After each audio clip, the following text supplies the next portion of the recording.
જ્યારે પણ આવી કોઈ મોટી સંખ્યા આવે અને આપણે એ સંખ્યામાંથી એની સ્થાન કિંમત લખવાની હોય, એને શબ્દોમાં લખવાના હોય ત્યારે તો આપણને માત્ર ને માત્ર એકમ, દશક, સો, હજાર આવડતા હોય તો આપણે એને સરળતાથી કરી શકીએ.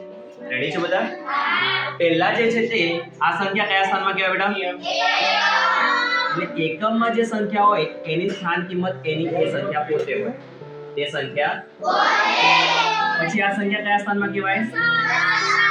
દશક એટલે 10. દશક એટલે 10 માં એક 0 આવે. 10 માં કેટલા 0 આવે? એટલે દશકના સ્થાનમાં જે પણ સંખ્યા હોય એ સંખ્યાની પાછળ એક 0 લાગે. કેટલા 0 લાગે? એવી રીતે આ સંખ્યા કયા સ્થાનમાં કહેવાય બેટા? 100. એકમ, દશક અને જાગો છો બધા? બધા બેસો ને. બધાનો અવાજ સાથે આવતો નથી. રેડી? આ બે કયા સ્થાનમાં છે બેટા? 100 ના સ્થાનમાં રહેલી જે પણ સંખ્યા હોય એની પાછળ આપણે મૂકવાના 2 0. એટલે 100 માં 2 0 આવે. ઠીક છે? આ એની સ્થાન કિંમત કહેવાય. પછી આવે 1000. કયો આવે બેટા? કમ, દશક, 100 અને 1000 માં કેટલા 0 આવે બેટા? 1 2 ને તો 7 ની સ્થાન કિંમત કહેવાય 7000. કેટલી કહેવાય? એના પછી 4 છે બેટા 10000 માં. કયા સ્થાનમાં છે? 10000 માં 4 0 આવે. કેટલા 0 આવે? એટલે એની સ્થાન કિંમત થઈ જાય 40000. કેટલી થઈ જાય? એના પછી કેટલા છે? લાખ. એકમ, દશક, 100, લાખમાં જે સંખ્યા હોય એની સ્થાન કિંમતમાં લાખમાં 5 0 હોય. લાખમાં કેટલા 0 હોય? જે પણ અંક લાખમાં હોય એની પાછળ 5 0 આવે. કેટલા આવે બેટા?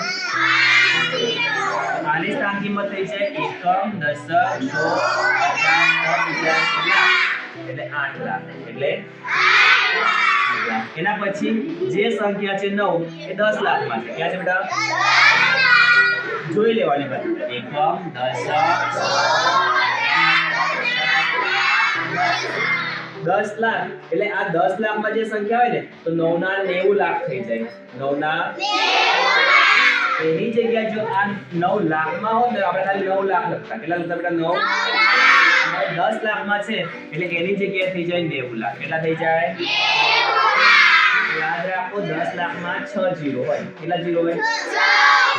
જો તમારે 9 ના યાદ રાખવું હોય તો 9 ના 9 લખવાના. એની પાછળ જેટલી સંખ્યા હોય એટલા 0 લગાડી દેવાના. રેડી? આ રીતે આપણે સ્થાન કિંમત લખી શકીએ. તો 9 ની સ્થાન કિંમત થઈ જાય 90 લાખ. કેટલી થઈ જાય? હવે જો તમારે આ સંખ્યાને શબ્દોમાં લખવી હોય તો શું ધ્યાન રાખવાનું બેટા? પહેલી 3 સંખ્યા સાથે બોલાય.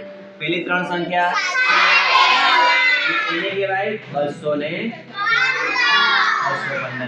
પછીની 2 સંખ્યા સાથે બોલાય. પછીની 2 સંખ્યા એના પછીની 2 સંખ્યા સાથે બોલાય. યાદ રાખો પહેલી 3 સંખ્યાને આપણે સામાન્ય રીતે વાંચતા આવડે જ આપણને 100 માં ગણાય એટલે 215. 200 પછીની 2 સંખ્યા હોય 1000 કહેવાય. પછીની 2 સંખ્યા 1000 એટલે આ કહેવાય બેટા 47000. 47 આ સંખ્યાને આખી વાંચવી હોય અડધી વાંચવી હોય 47200. પછીની 2 સંખ્યા હોય લાખ કહેવાય. પછીની 2 સંખ્યા કેટલા કહેવાય? રેડી? એના પછીની 2 સંખ્યા કરોડ કહેવાય. એના પછીની 2 સંખ્યા હોય તો એને આવી રીતે વાંચી શકીએ આપણે 215, 47215 અને પાછળની 2 સંખ્યા છે એ લાખમાં ગણાય. શેમાં ગણાય? એટલે આપણે કહી શકીએ 98 લાખ 47200.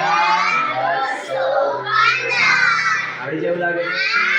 આ સંખ્યાને જો આપણે શબ્દોમાં લખવા કે તો આપણે લખી શકીએ.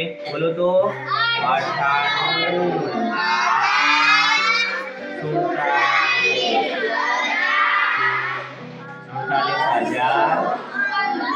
છેલ્લે આવે 200 ને આવડી જાય ને આવડી જાય? શું લાગે છે? તો તમારી પાસે આ જે સંખ્યાઓ છે 1 થી 10 એ સંખ્યાઓને તમારે આવી રીતે જ લખવાની છે ઘરેથી. રેડી બેટા? ત્યાં પણ મેં સાઈડમાં શીખવાડ્યું. જુઓ શબ્દોમાં જે સંખ્યા છે એને પેલી સ્થાન કિંમતમાં લખો, પછી એને શબ્દોમાં લખો. સમજ પડે છે? આટલું તમારે કરવાનું છે. હોમવર્કમાં આજુ એકવાર લખીને તૈયાર કરજો. આજે જે ભણ્યા છે એકવાર લખવાનું. કેટલી વાર લખવાનું? અને બાકીની જે સંખ્યાઓ છે એનો તમારે જાતે પ્રયત્ન કરવાનો. ઠીક છે.